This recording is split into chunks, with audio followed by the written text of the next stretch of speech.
In the vast expanse of the cosmos, where stars whispered secrets across the void, Celesta Station orbited the shimmering planet of Alarion like a jewel suspended in the night. This colossal structure, a marvel of intergalactic engineering, served as the nexus for diplomatic relations between humanity and the enigmatic Ilari race. Its corridors hummed with the soft glow of holographic displays, and the air carried the faint scent of recycled oxygen mixed with exotic alien spices. Jonas Vera, a seasoned human cultural liaison, navigated these halls with the practiced ease of someone who had spent years bridging worlds. Tall and broad-shouldered, with tousled dark hair and eyes that held the weary depth of countless negotiations, Jonas had once dreamed of exploring uncharted galaxies. But life had tethered him here, to the intricacies of interstellar politics, where every word could forge alliances or ignite conflicts. The diplomatic reception that evening was a grand affair, held in the observation deck, a domed chamber offering panoramic views of Alarion's swirling auroras. Ambassadors from various species mingled under the artificial starlight, their conversations a symphony of translated languages buzzing through universal communicators. Jonas adjusted his formal tunic, embroidered with Earth's emblem, feeling the familiar weight of expectation on his shoulders. He had arrived on Celesta Station 6 months ago, after a botched assignment on Vega Prime that had left his reputation scarred. A failed romance with a colleague had compounded his isolation, teaching him to guard his heart behind layers of professionalism. Yet, amid the crowd, his gaze inevitably drifted to Lyria Then, the Ilari trade negotiator whose presence commanded quiet respect. Lyria was a vision of ethereal grace, her slender form clad in a flowing dress that shimmered like liquid silver under the deck's lights. The garment, traditional Ilari attire for formal occasions, hugged her lithe figure with elegant precision, its fabric woven from threads harvested from Alarion's bioluminescent flora. Her skin glowed with a subtle iridescence, a hallmark of her species, and her large, luminous eyes, deep violet pools flecked with gold, reflected an intelligence that had outmaneuvered many a human counterpart in trade talks. In Ilari society, beauty was not a currency. It was logic, efficiency, and intellectual prowess that elevated one's status. Physical compliments were rare, reserved for the most intimate declarations, carrying the weight of profound intent. Lyria had risen through the ranks by suppressing any hint of emotion, her life a meticulously ordered sequence of duties and achievements. But beneath her composed exterior lay a quiet yearning, a flicker of curiosity about the chaotic warmth of human interactions. As the evening progressed, Jonas found himself drawn into a conversation with Lyria about the latest trade agreements. Her voice, melodic yet precise, cut through the ambient noise like a clear bell. They discussed tariffs on quantum crystals, the backbone of interstellar travel, and Jonas couldn't help but admire her sharp mind. When a lull fell in their exchange, he glanced at her dress, appreciating how it accentuated her otherworldly allure. "You look beautiful in that dress," he said casually, the words slipping out as naturally as a breath. It was a simple human compliment, meant to acknowledge her elegance amid the formality. But the moment the phrase left his lips, translated flawlessly by their devices, Lyria's expression shifted. Her violet eyes widened, a subtle flush tinting her iridescent skin, and a soft smile curved her lips, rare and genuine. In that instant, the air between them thickened with unspoken meaning. For Lyria, such words were not idle flattery. In Ilari culture, declaring someone beautiful signified a deep, authentic attraction, a desire that transcended professional boundaries and hinted at romantic pursuit. It was a declaration laden with vulnerability, one that could alter alliances or shatter reputations. Jonas, oblivious to the cultural nuance, mistook her reaction for polite appreciation. But Lyria felt a spark ignite within her, a forbiddance, warmth that challenged the logical fortress she had built around her heart. She had negotiated with humans before, but none had ever seen beyond her role, never pierced the veil to acknowledge her as a woman, desirable and whole. The compliment resonated like a symphony in her soul, stirring emotions she had long suppressed. The reception continued around them, oblivious to the seismic shift. Ambassadors clinked glasses filled with nebula nectar, a sparkling beverage that induced mild euphoria, while holographic performers enacted ancient Alari myths. Jonas excused himself briefly to greet a colleague, but his thoughts lingered on Lyria's smile. It was enigmatic, inviting, and it stirred something in him, longing he hadn't felt since his ill-fated romance years ago. That relationship had ended in betrayal, leaving him wary of entanglements, especially across species lines. Yet, Lyria's presence felt different, like a gravitational pull drawing him into uncharted orbits. When he returned, Lyria was waiting, her posture poised but her eyes betraying a newfound intensity. "Jonas," she said softly, her voice carrying a tremor that surprised even her. "Your words, they hold great significance in my culture. I would like to discuss this further, away from prying ears."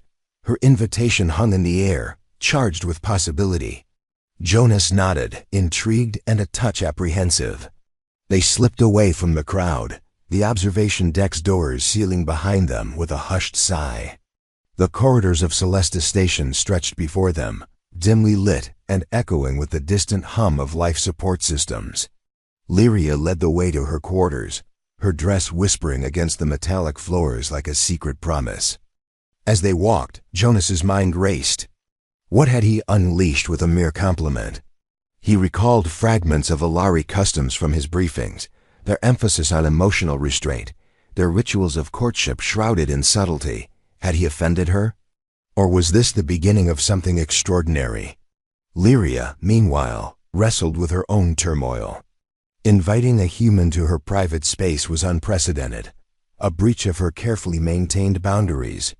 But his words had awakened a dormant part of her, a desire for connection that her logical upbringing had deemed inefficient. The door to her quarters slid open, revealing a space that blended Alari minimalism with touches of warmth, crystalline sculptures that refracted light into rainbows, a viewport overlooking Alarian storms, and a low table set with herbal infusions. She gestured for him to sit on a cushioned bench, her movements graceful yet deliberate.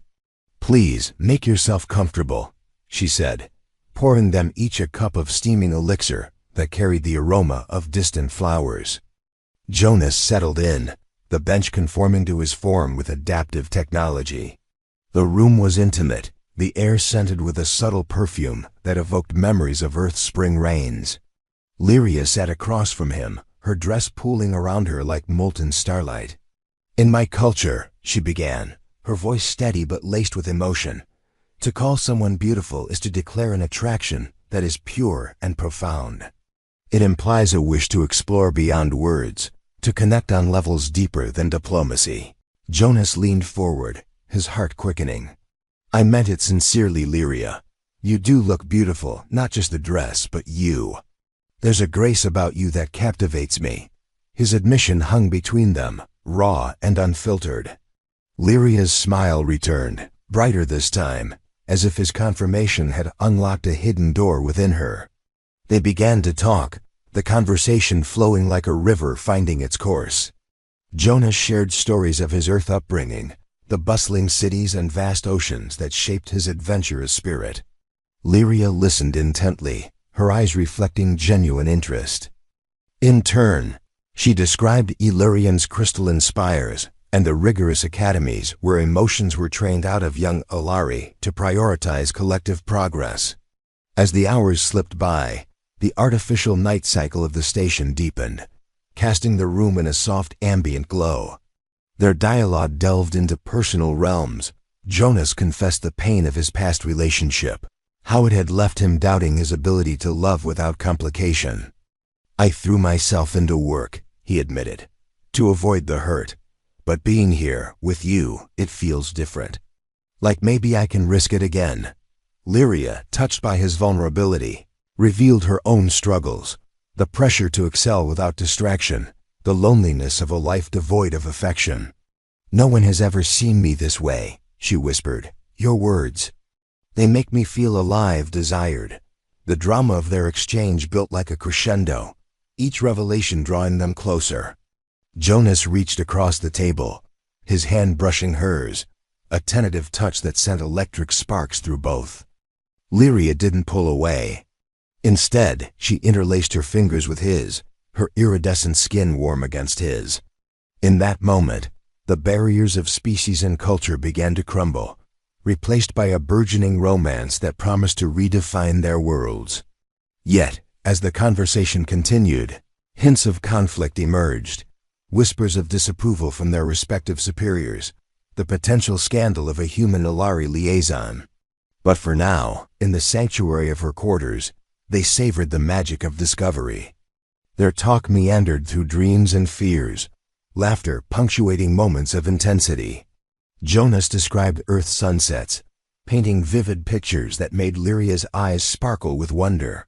She recounted Ilari legends of star-crossed lovers who defied logic for passion, stories she had dismissed as folklore until now. The elixir warmed their veins, loosening inhibitions without clouding judgment. As the station's chronometer chimed the midpoint of the night, Jonas realized he didn't want this to end. Lyria, sensing his reluctance, leaned closer, her breath mingling with his. "Stay," she murmured. "Let us explore this connection further." The invitation was laden with romantic tension, a dramatic pivot that could alter their fates. Jonas's pulse thundered, the weight of his past warring with the allure of the present.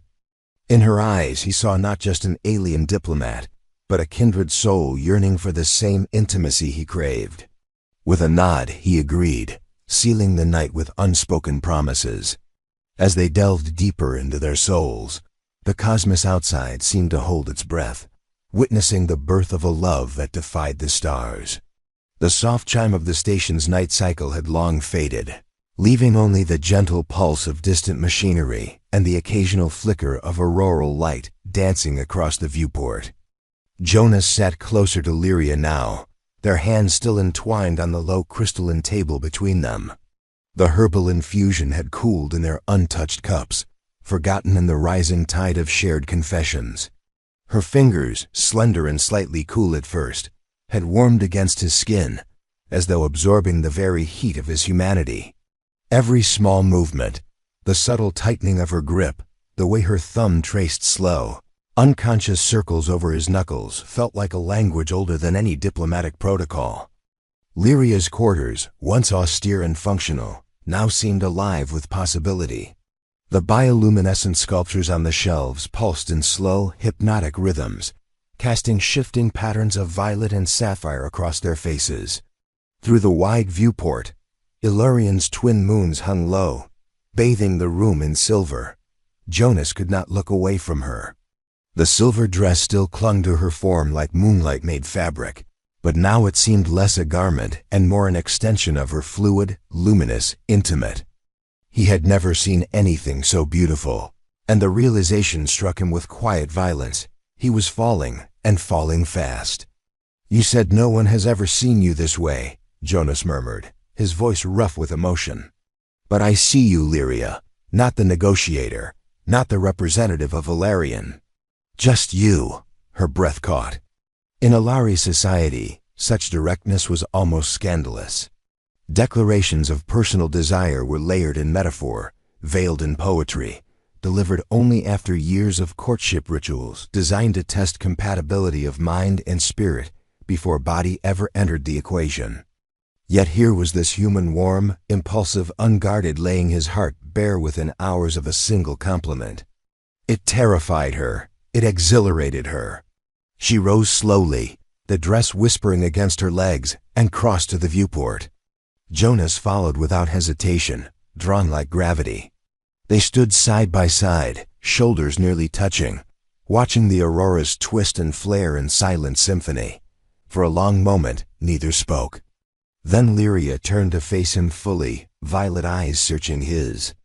"In my language," she said quietly, "there is no direct translation for what humans call love at first sight. We call it veil thara, the moment the soul recognizes its mirror. It is considered myth, dangerous myth. Because once acknowledged, it cannot be undone, The heart does not negotiate. Jonas swallowed. Then maybe I just triggered Veil Thara. A soft, startled laugh escaped her rare music that made his chest ache. You are reckless, Jonas Vera. I've been called worse. She stepped closer. The space between them shrank until he could feel the faint warmth radiating from her skin, smell the delicate floral trace that clung to her hair. Her gaze dropped to his mouth for one heartbeat, then lifted again, vulnerable and fierce. I have spent my life believing emotion was inefficiency, she whispered. A distraction. A flaw. Yet tonight I want to be flawed. The words hung between them like a vow. Jonas lifted his hand slowly, giving her every chance to retreat. She did not. His fingertips brushed her cheek, tracing the faint iridescent sheen that shimmered beneath her skin, like stardust trapped in porcelain. She closed her eyes at the contact, lashes dark against glowing cheeks, and leaned ever so slightly into his palm. The gesture, so small, so trusting, nearly undid him. He cupped her face with both hands now, thumbs stroking the delicate line of her jaw. Lyria, he breathed, if this is a mistake, tell me now. Because once I kiss you, I don't think I'll ever want to stop. Her eyes opened. Gold flecks caught the moonlight, blazing. Then do not stop. He closed the distance. The kiss began soft, tentative, exploratory, almost reverent. Her lips were cooler than his, tasting faintly of the herbal tea and something sweeter, wilder, like distant rain on alien petals. Then she sighed against his mouth, a small sound of surrender, and everything changed. Lyria's hands rose to fist in his tunic, pulling him closer with surprising strength. Jonas groaned low in his throat, one arm sliding around her waist while the other tangled in the silken fall of her hair. The kiss deepened, turned hungry, desperate, as though both of them had been starving for years and only now recognized the hunger. She tasted like starlight and secrets. He tasted like sunlight and longing. Their bodies pressed flush human heat against Alari coolness, solid muscle against graceful strength, and the contrast only fueled the fire. When they finally broke apart, gasping, foreheads resting together, Lyria was trembling. Not from fear, but from the sheer force of feeling crashing through her carefully constructed walls. I did not know, she whispered against his lips. I did not know a kiss could feel like falling through every star at once.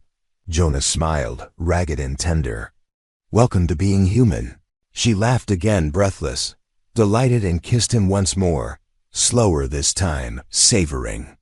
They moved together toward the low couch that curved along one wall, never breaking contact.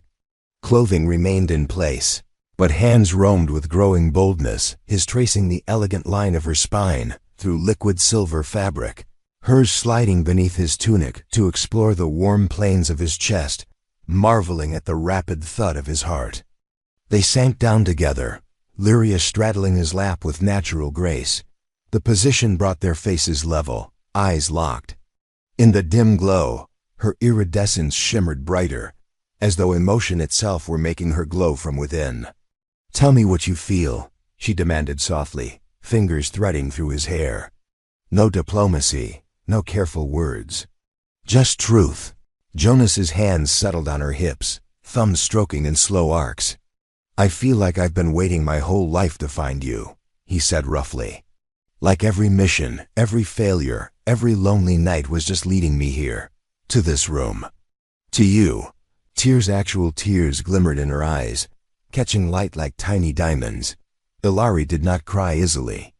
Their physiology reserved the response for moments of overwhelming spiritual alignment. That she wept now, because of him, was more powerful than any declaration. And I, she whispered, feel as though logic has abandoned me. And I have never been more grateful. They kissed again, long, drugging kisses that melted time. Hands learned curves and planes, breaths mingled, heartbeats cinched until it felt as though one pulse thundered between them. Yet they held back from crossing the final threshold, not out of restraint, but out of reverence. This night was too sacred to rush. They wanted to memorize every shiver, every sigh, every whispered name. Hours passed in that cocoon of starlight and touch.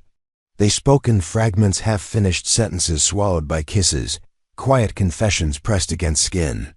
Jonas told her of Earth's oceans, how they roared and wept and healed. Lyria described Alarion's crystal forests that sang when the wind moved through them. They laughed over cultural misunderstandings, marveled at shared dreams of exploration, mourned private losses neither had ever voiced aloud. At some point they lay tangled together on the couch, her head on his chest, his fingers combing through her hair in endless, soothing strokes. The auroras outside had begun to fade into false dawn, painting the room in palest rose and gold. "Jonas," Lyria murmured sleepily, "what happens when the station wakes? When our people see us together?" He tightened his arm around her. "We face it, together." She lifted her head, eyes serious. "There will be consequences. My superiors will call it contamination of duty. Yours will call it compromising neutrality. Let them." His voice was steel wrapped in velvet. "I've spent too many years playing by rules that left me empty. I'm done with empty." A slow, radiant smile curved her lips. "Then we rewrite the rules." He kissed her forehead, lingering. "Starting now." They drifted toward sleep like that, bodies entwined, hearts laid bare, the vastness of space cradling them like a promise. Outside, the first shift lights began to flicker on across Celesta Station. Inside her quarters, two souls from different worlds had just begun the most dangerous, most beautiful rebellion of all, choosing love over logic, passion over protocol, each other over everything else. And somewhere in the silence between heartbeats, the stars themselves seemed to lean closer, listening. The first artificial dawn of Celesta Station crept through the viewport in pale rose streaks, painting Lyria's quarters in colors too gentle for the storm that was already gathering beyond the sealed doors. Jonas woke slowly, awareness returning in fragments, the cool silk of her skin against his chest, the faint floral scent that clung to her hair, the steady rhythm of her breathing where she lay curled against him on the wide couch. They had not crossed into full intimacy during the night. Some unspoken agreement had held them back, but every touch, every whispered confession had bound them more tightly than any physical act could have. Lyria stirred first. Her lashes fluttered open, violet eyes finding his in the half-light. For one perfect heartbeat, there's only wonder in her gaze, the soft amazement of someone who had discovered color after a lifetime of grayscale. Then reality filtered in, her expression sobered. "The morning shift begins in 20 minutes, she said quietly. "We cannot be seen leaving my quarters together." Jonas propped himself on one elbow, brushing a strand of luminous hair from her cheek.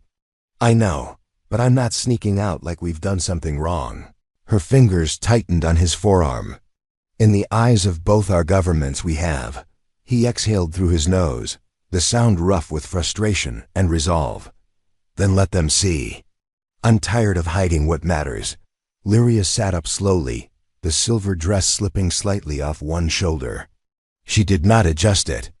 Instead, she studied him with that piercing, analytical gaze that had once unnerved him during trade negotiations. Now it felt like a caress. "You understand what this could cost you?" she asked. "Your position, your career. You're standing among your own people. And you?" he countered. "You've spent your entire life being the perfect Alari, logical, untouchable, exemplary. What happens when they discover their rising star has fallen for a human?" A shadow crossed her face. "They will call it corruption, emotional contamination. They may recall me to Alarion for reconditioning." The word landed like a blade. Jonas had read classified briefings about Alari reconditioning, intensive neural recalibration, designed to suppress undesired emotional patterns. It was spoken of in hushed tones even among human diplomats, a procedure that left the subject functional, but diminished. He reached for her hand, threading their fingers together. "They don't get to take you apart just because you finally let yourself feel something." Her smile was small, bittersweet. "And they do not get to take you from me because your heart refuses to obey protocol." They rose together, moving through the quiet intimacy of morning routines that already felt like habit. Lyria replicated fresh clothing for him, a simple tunic and trousers in neutral gray, so he would not stand out leaving her sector. Jonas helped her smooth the silver dress back into perfect lines, his hands lingering at her waist longer than necessary. Each touch carried the weight of goodbye and promise at once. Before the door opened, Lyria pressed her forehead to his a traditional Ilari gesture of deep trust. "Whatever comes today," she whispered, "remember this, Veil Thara does not fade. It only grows brighter or burns everything down trying." Jonas kissed her once slow, deep, anchoring. "Then we burn bright." He slipped out first, taking the long maintenance corridor that bypassed the main diplomatic wing. The station was waking. Cleaning drones hummed along the walls. Early shift technicians exchanged quiet greetings. The air carried the sharp scent of recycled oxygen being refreshed. No one looked twice at a lone human in plain clothes. Lyria waited 10 minutes before departing, her face once again the cool, composed mask of the elite negotiator. But inside, every heartbeat carried Jonas's name like a secret drum.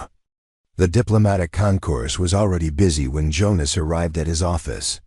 Messages blinked across his Terminal 3 priority summons from the Human Oversight Committee, 2 encrypted requests for clarification of last night's activities, and 1 personal note from Ambassador Halle, his direct superior. "My office, now."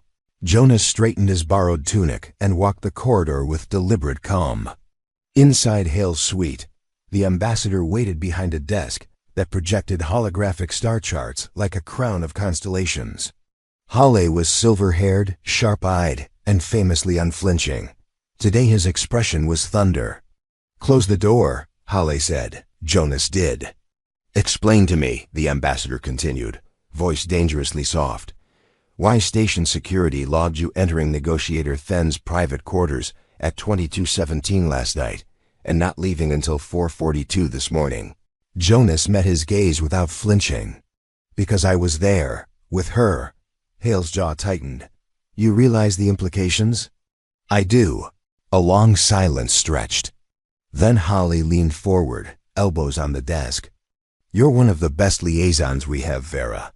You've pulled off miracles in rooms where everyone else failed. But this," he gestured vaguely toward the Ilari sector, "this isn't a miracle. This is a diplomatic landmine." The Ilari High Council already sent a priority inquiry at 5:15. They want to know if we're deliberately attempting to influence their lead negotiator through personal entanglement. Jonas felt ice slide down his spine. "They're moving fast. They always do when control is threatened." Halle rubbed his temples. "I've bought you 48 hours before they demand a formal inquiry. Use them wisely. Either end this quietly, or prepare for both of you to be recalled and probably blacklisted from further joint operations." Jonas's hands clenched at his sides. "And if I refuse?" Hale's eyes softened, just a fraction. "Then you'll be throwing away everything you've built. For a woman you've known less than 24 hours. Some things," Jonas said quietly, "are worth more than a career." Halle studied him for a long moment. Then he sighed. "Get out of my office before I have to write the report that ends yours." Jonas left without another word. Across the station, Lyria faced her own reckoning. In the Ilari delegation's crystalline conference chamber, 3 senior advisors waited in a perfect semicircle. Their expressions were unreadable, but the air thrummed with suppressed tension. "Negotiator Then," the eldest began, "explain your guest last night." Lyria stood with perfect posture, hands folded at her waist. "I invited cultural liaison Vera to discuss certain personal matters that arose during the reception." "Personal matters," the second advisor echoed, voice flat. "You allowed a human into your private quarters for over 6 hours. You permitted physical contact. You wept." The final word landed like an accusation. Lyria lifted her chin. "Yes, I did all of those things." A ripple of unease passed through the advisors. One of them activated a privacy field. The chamber walls shimmered, sealing sound and surveillance. "You understand," the eldest said softly, That emotional entanglement with a lesser species is classified as psychological sabotage under Directive 17. I am aware. Then why? For the first time, Lyria allowed herself a small, genuine smile. Because he saw me, not my position, not my utility, me. And in that seeing, I remembered what it was to be alive beyond logic. The silence that followed was profound. The eldest advisor finally spoke. You have 24 hours to report to the medical bay for preliminary reconditioning assessment. If you refuse, we will be forced to restrain and transport you. Lyria inclined her head, not in submission, but in acknowledgement. I will consider my options. She left the chamber with measured steps, but inside her chest a wildfire roared. By midday, the whispers had spread through every level of the station. Diplomats avoided eye contact in corridors. Junior staff exchanged glances behind hands. Security drones lingered a little too long near the human and Alari sectors. Jonas found Lyria in the least likely place. The observation garden, a small domed atrium filled with hybrid flora from a dozen worlds. She stood beside a cluster of earth roses that somehow bloomed under alien light, their petals impossibly red against her silver dress. He approached slowly. They're coming for both of us. She turned, eyes blazing. I know. Jonas stopped inches away. We have maybe a day before they separate us. Maybe less. Lyria reached out, fingertips brushing his jaw. Then we do not waste it. He caught her hand, pressed a kiss to her palm. Run with me. Her brows lifted. Run? There's an unregistered shuttle in Maintenance Bay, 7C. I have access codes from my last inspection rotation. We could be gone before the next shift change. Lyria studied him, really studied him, as though seeing him for the first time all over again. Then she laughed, soft and startled and utterly delighted. You would throw away your entire life for one reckless flight into the void? I'd throw away 1,000 lives for one more night with you. Tears shimmered in her eyes again, bright, defiant. Then take me. He pulled her into his arms, crushing her against him as though he could shield her from everything rushing toward them. Her mouth found his in a kiss that tasted of roses, starlight, and desperate hope. Around them the garden continued its quiet photosynthesis, oblivious to the two hearts beating wildly against each other. Beyond the dome, Celesta Station spun on, serene and merciless, while inside its fragile shell a love story burned, brighter than any diplomatic sun, and threatened to set the entire galaxy ablaze. The Maintenance Bay 7C smelled of ozone and machine oil, a forgotten corner of Celesta Station where obsolete parts waited for salvage.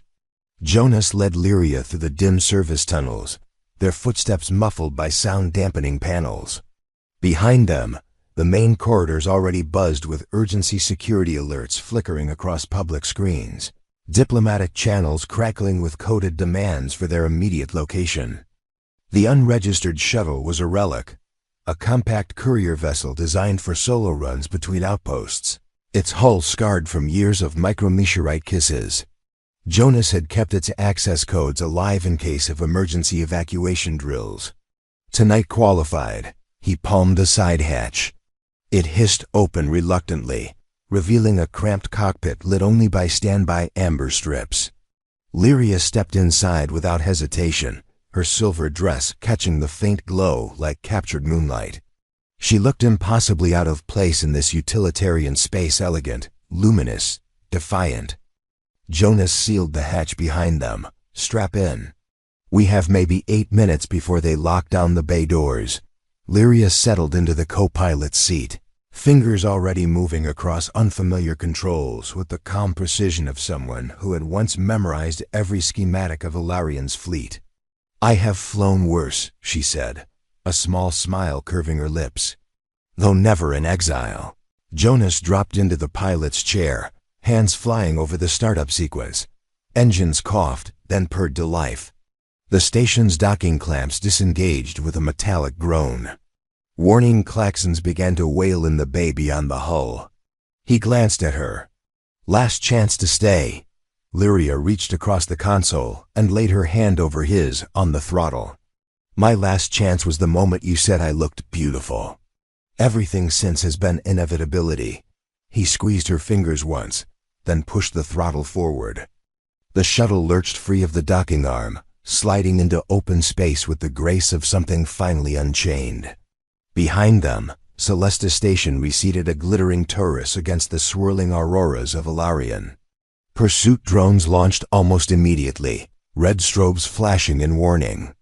Jonas banked hard toward the outer marker buoys, threading between them at maximum acceleration. The station's automated defenses hesitated, likely arguing over jurisdiction, authorization, diplomatic fallout. That hesitation was their only window. Lyria watched the tactical display. "They will not fire on us, not yet. Too much political cost." "Yet being the operative word," Jonas muttered. He punched in coordinates he had memorized months ago. A rogue nebula cluster just beyond the edge of monitored space. A place where sensor ghosts and gravitational eddies made pursuit unreliable. A graveyard for lost ships. Also, perhaps, a sanctuary. The shuttle shuddered as it crossed the first jump threshold. Stars stretched into silver threads. Jump space swallowed them. Silence fell inside the cockpit. Only the low thrum of the engines and their breathing. Lyria unbuckled first. She moved behind Jonas's seat, hands resting on his shoulders. "How long until we emerge?" 14 hours subjective. Longer real time because of the nebula interference. He turned the chair to face her. "Enough time to decide what comes next." She studied his face in the dim cockpit light. "We are already fugitives. There is no next that does not involve running." Jonas stood, closing the small distance between them. "Then we run together.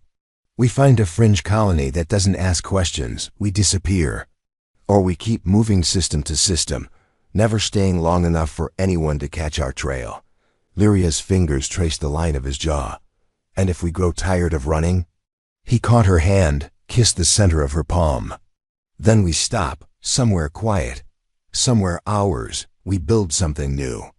A life that doesn't need titles or treaties." Her eyes shimmered tears again, bright and unashamed. "You speak of impossibility so easily." "I speak of us," he corrected gently. "Everything else is negotiable." She rose on her toes and kissed him, slow, deep, tasting of salt and starlight and finality.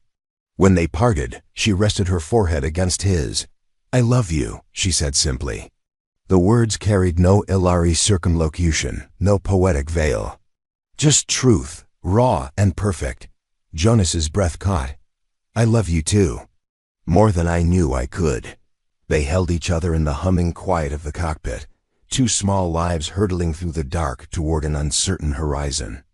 Hours later, the shuttle dropped out of jump space on the ragged edge of the nebula. Swirling violet and indigo clouds swallowed sensor returns. Gravitational lenses bent light into impossible rainbows. No pursuit signatures appeared on the scopes. For now, they were ghosts. Jonas set the autopilot to a slow drift pattern and powered down non-essential systems. The cockpit lights dimmed to emergency red. Outside the viewport, the nebula danced in silence. Lyria had changed into one of the spare flight suits, too large. Sleeves rolled up, yet somehow she made even utilitarian gray look regal. She floated weightless now, the artificial gravity off to conserve power. Jonas joined her, unclipping from his seat and drifting into her arms. They kissed again, weightless, unhurried, every movement deliberate. Hands explored with new tenderness, learning each other in the absence of urgency. Clothing drifted away in slow motion, his tunic, her flight suit, until only skin remained. Her iridescence glowed brighter here, reflecting nebula light in soft pulses that matched her heartbeat. They made love for the first time in the heart of a dying star's breath. It was neither frantic nor reverent, something quieter, more profound. A joining of equals who had already surrendered everything else. Her cool skin warmed against his.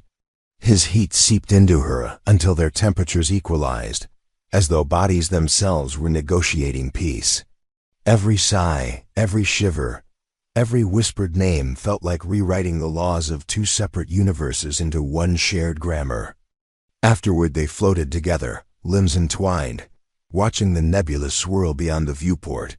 Her head rested on his chest. His fingers combed endlessly through her hair. "Do you regret it?"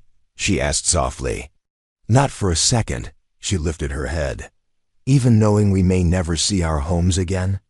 "Home stopped being a place the moment you smiled at me in that reception hall." Lyria traced invisible patterns on his shoulder. "Then we carry home with us." They spoke of small, ordinary dreams in the afterglow. A garden on some unnamed moon.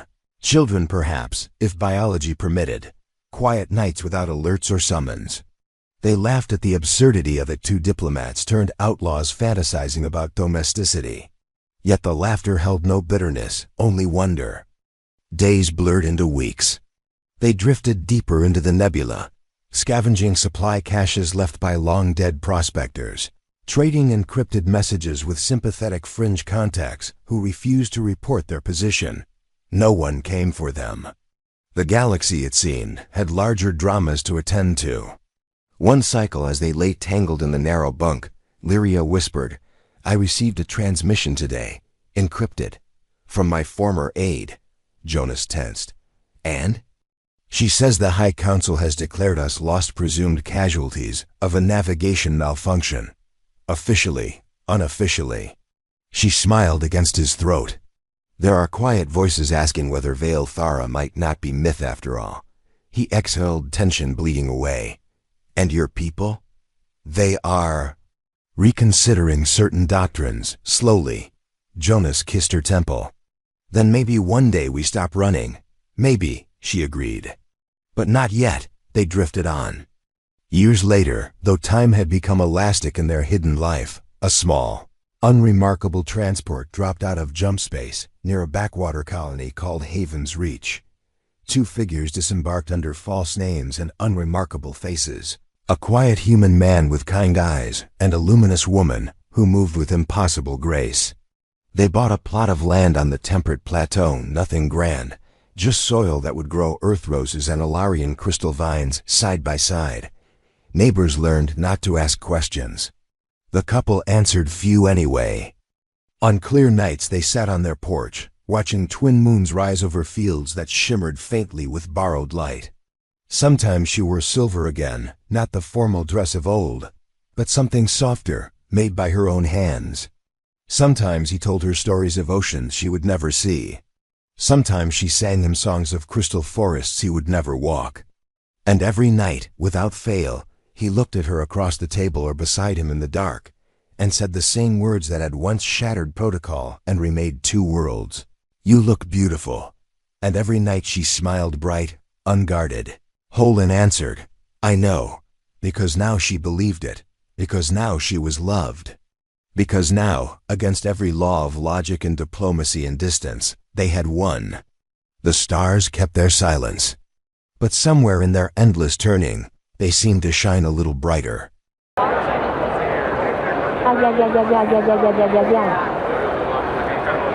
¿Cómo?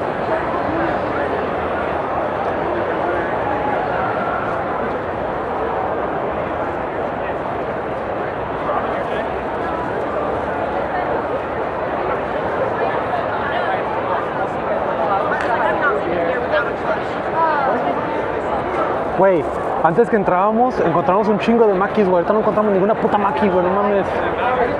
Vete a la verga.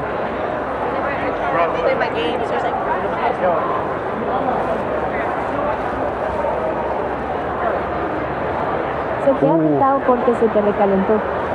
¿Será? No sé, el celular se me petó, mira, güey.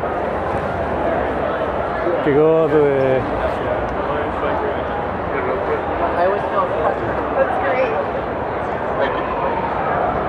Está god, güey.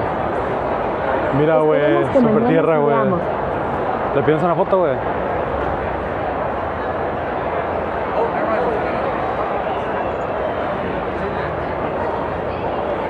Nosotros no dejamos de verte y escucharte.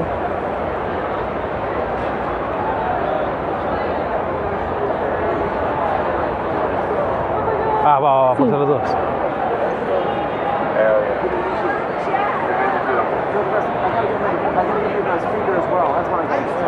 Sorry. Si ya no jala tu cel, te lo compro en $300 y no arriesgues. Sorry, can I take a picture with you guys? Oh, yes. Yeah, sorry about that. Sorry, can you take a picture? You mind? Thank you. Just like that, yeah. Oh, sorry. Oh, like right here? Oh, okay, gotcha, gotcha.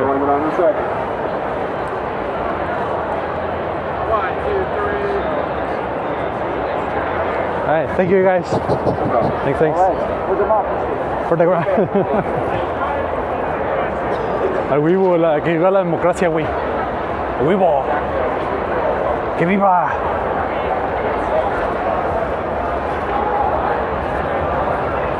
Tienes que ponerte en posición muy W.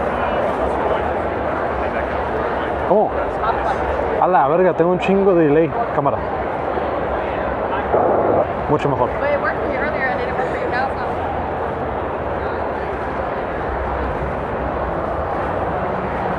Y si dijo el vato, ¿Qué onda, bro? Terminaste las quests de los arcos. Arriba No. Trump, pero de un stick. Orcos asterisco. no, porque no encuentro un personaje con cicatriz. Ah, la verga, los Halo, güey. Necesito que buscar un personaje con una cicatriz.